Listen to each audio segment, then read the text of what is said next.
तो क्या होता अगर तानजीरो कभी डीमन स्लेयर बनता ही नहीं? क्या डीमन स्लेयर कॉर्पोरेशन मुजान और उसके डीमंस को रोक पाते?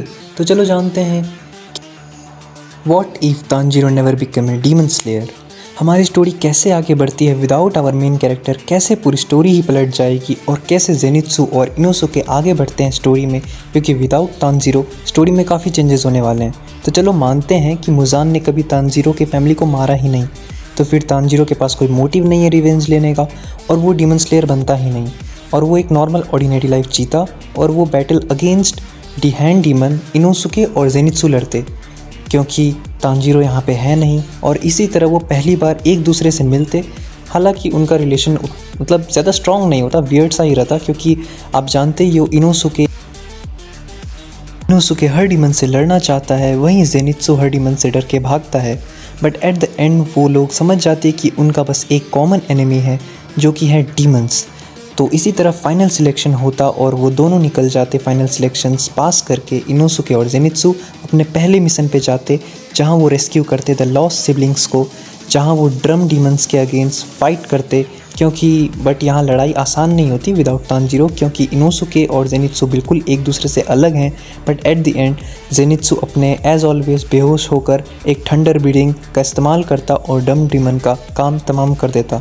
बट यहाँ से जर्नी और डिफ़िकल्ट हो जाती, क्योंकि जेनित्सु और इनोसुके के लिए उन्हें तुरंत मिशन पर जाना पड़ता और उनके पास हील करने का टाइम बिल्कुल भी नहीं मिलता।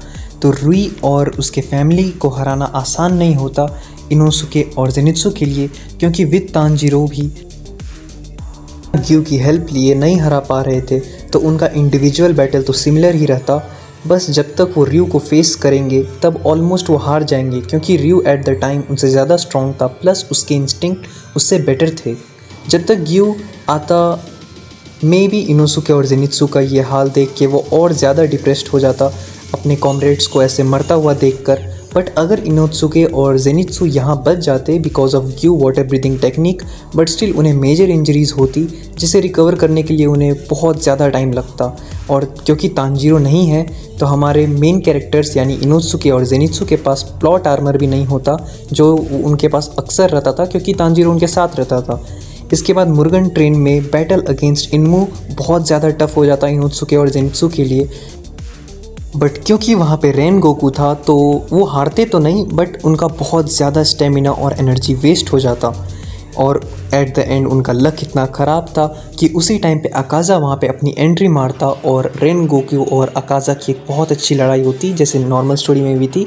बट ये स्टोरी यहाँ जल्दी ख़त्म हो जाती क्योंकि ये फ़ाइट यहाँ पे अकाज़ा के लिए बहुत ज़्यादा ईजी था रेन गोकू को हराना, और उसके साथ साथ इनोसुके और जेनित्सु को भी वो यहाँ मार देता और इसी के साथ हमारे 3 स्लेयर्स कम हो जाते। अब इसका इम्पैक्ट डीमन स्लेयर कॉर्प्स पे भी पड़ता, क्योंकि अकाज़ा बहुत ज़्यादा स्ट्रॉन्ग था इन तीनों के लिए। और यहाँ से फिर तेंजिन को अकेले जाना पड़ता एंटरटेनमेंट डिस्ट्रिक्ट आर्क में, जहाँ पे वो अपने वो 2 छोटी बच्चियों के साथ जाता और वो खुद को एकदम हेल्पलेस पाता जब उसका वो फेस करता डाकी और ग्यूतारो को। अब ये बात तो कॉमन है कि तेंजिन अकेले तो नहीं हरा सकता अपर 6 को, तो ऑलमोस्ट यहाँ वो उसका भी काम तमाम हो जाता और हमारी स्टोरी और ज़्यादा टफ होती जाती।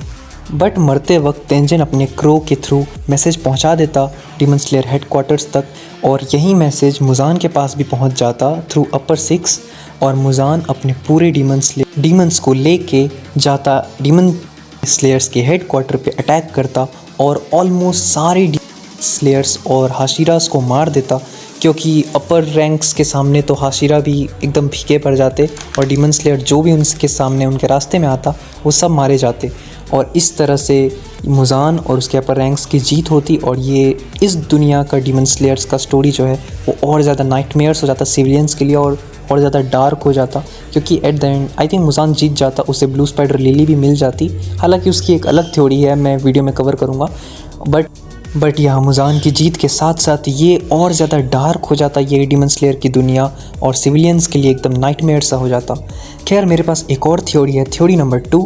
अगर मुर्गन ट्रेन आर्क में इनोसुके और जेनित्सु सर्वाइव कर लेते, क्योंकि उबुत्सुकी यहाँ रेनगोकू के साथ एक और हाशिरा भेजता जो कि होता हमारा ग्यू, और क्योंकि 2 हाशिरा होते और साथ में इनोसुके और जेनित्सु का सपोर्ट भी, तो इनमू का काम तो बहुत जल्दी तमाम हो जाता विदाउट किसी का एनर्जी और स्टेमिना वेस्ट किए।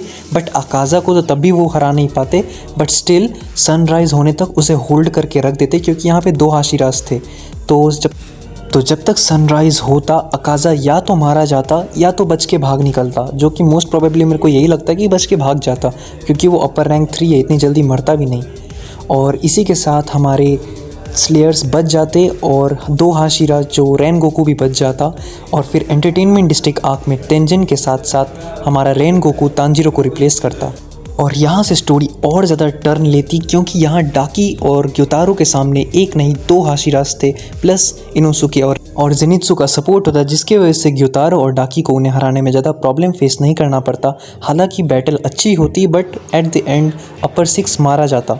और यही हमारी स्टोरी कंटिन्यू करते हुए एज़ यूजुअल नॉर्मल स्टोरी की तरह इसी स्टोरी में भी अपर रैंक्स की मीटिंग होती है मुजान के साथ, जहां वो डिसाइड करते कि डीमन स्लेयर हेड क्वार्टर पे अटैक करने का, क्योंकि वो बहुत ज़्यादा पैनिक हो जाते और मतलब बहुत ज़्यादा मुजान फ्रस्ट्रेट हो जाता कि इतने सालों बाद एक अपर रैंक मारा गया।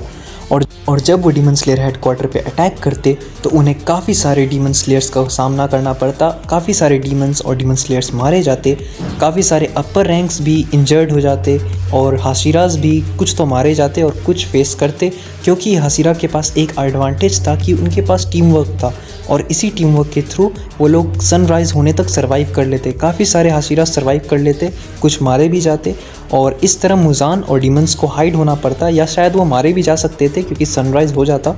बट मोस्ट प्रोबेबली तो यही स्टोरी होता कि वो बचकर भाग जाते, क्योंकि इतनी आसानी से मुजान या कोई भी अपर रैंक मरने तो वाला नहीं था।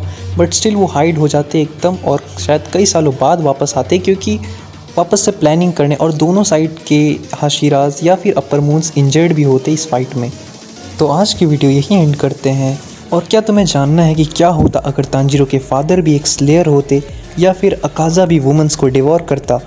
और तो अगर जानना है तो चैनल सब्सक्राइब कर लो, क्योंकि बहुत जल्द मैं इस पर वीडियो बनाऊंगा। और थैंक्स फॉर वॉचिंग।